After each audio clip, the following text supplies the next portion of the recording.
Transaksi yang tergolong derivatif harus dilaporkan di laporan posisi keuangan sebesar fair value. Hal ini disebabkan karena derivatif tidak memiliki historical cost. Karena nilai derivatif sangat tergantung dengan nilai di pasar yang berubah sewaktu-waktu. Oleh sebab itu, perusahaan harus melaporkan sebesar fair value. Selain laporan posisi keuangan, laporan laba rugi juga terkena dampak dari transaksi derivatif. Hal ini dikarenakan perusahaan harus mengakui adanya unrealized gain or loss yang ditimbulkan dari spekulasi nilai derivatif. Jadi unrealized gain or loss ini wajib dilaporkan di laporan laba rugi.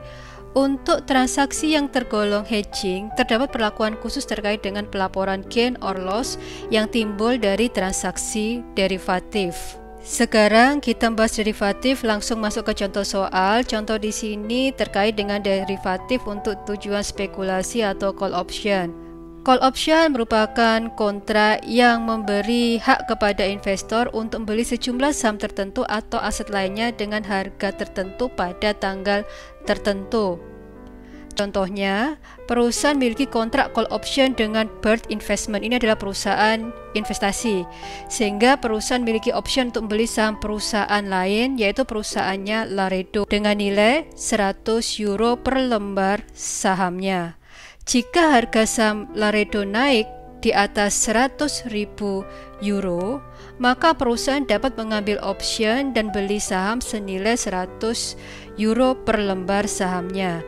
Jika saham Laredo tidak mengalami kenaikan di atas 100 euro, maka call option tersebut tidak memiliki nilai atau tidak berharga. Kemudian diasumsikan perusahaan membeli call option kontrak pada tanggal 2 Januari 2019, di mana harga saham trading Laredo adalah 100 euro per lembar saham.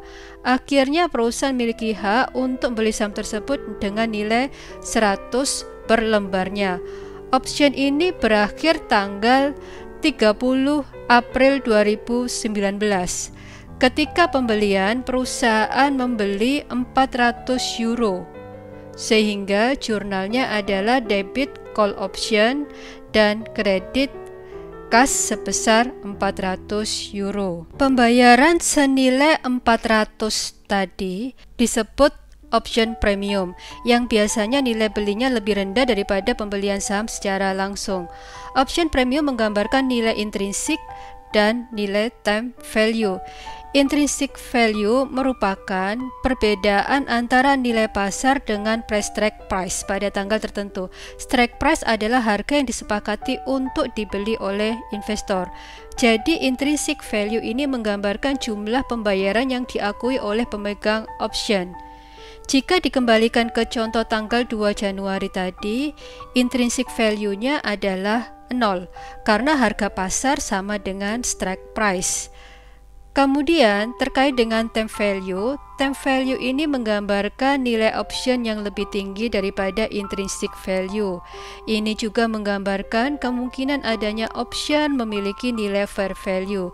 Hal ini terjadi karena terdapat estimasi bahwa harga saham Laredo akan mengalami kenaikan. Di soal tadi, time value-nya adalah 400. Jadi jika kita kembalikan ke contoh soal tadi, option premium di sini adalah intrinsic value-nya 0 dan time value-nya adalah 400. Oleh sebab itu option premiumnya sebesar 400. Kemudian terdapat data lain terkait dengan call option tadi. Pada tanggal 31 Maret 2019, harga saham Laredo adalah 120 per lembar sahamnya dan time value adalah 100 euro. Pada tanggal 16 April 2019, harga pasar adalah 115 per lembar sahamnya dengan time value 60.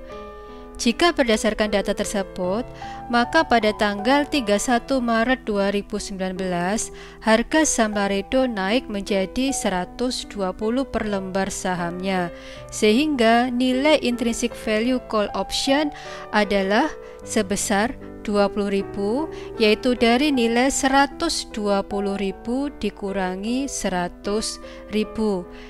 Jadi kita kembalikan lagi ke konsep intrinsic value dengan jumlah lembar saham 1000. Nilai option adalah 100 dikalikan 1000 sama dengan 100.000. Kemudian nilai strike price adalah 120 kali 1000 sama dengan 120.000.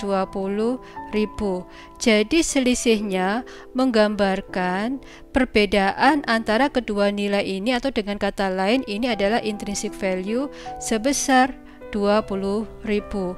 Perusahaan yang memiliki option ini nantinya dapat menjual saham dengan nilai 120 sehingga terdapat keuntungan sebesar 20.000. Oleh sebab itu, perusahaan mengakui keuntungan itu pada tanggal 31 Maret 2019 dengan menjurnal seperti yang bisa kita lihat di sini, call option pada unrealized holding gain or loss untuk income, karena ini kan trading, sebesar 20.000. Kemudian pada tanggal 31 Maret 2019 ada cerita lain, yaitu appraisal memberitahukan kepada perusahaan bahwa time value option adalah 100.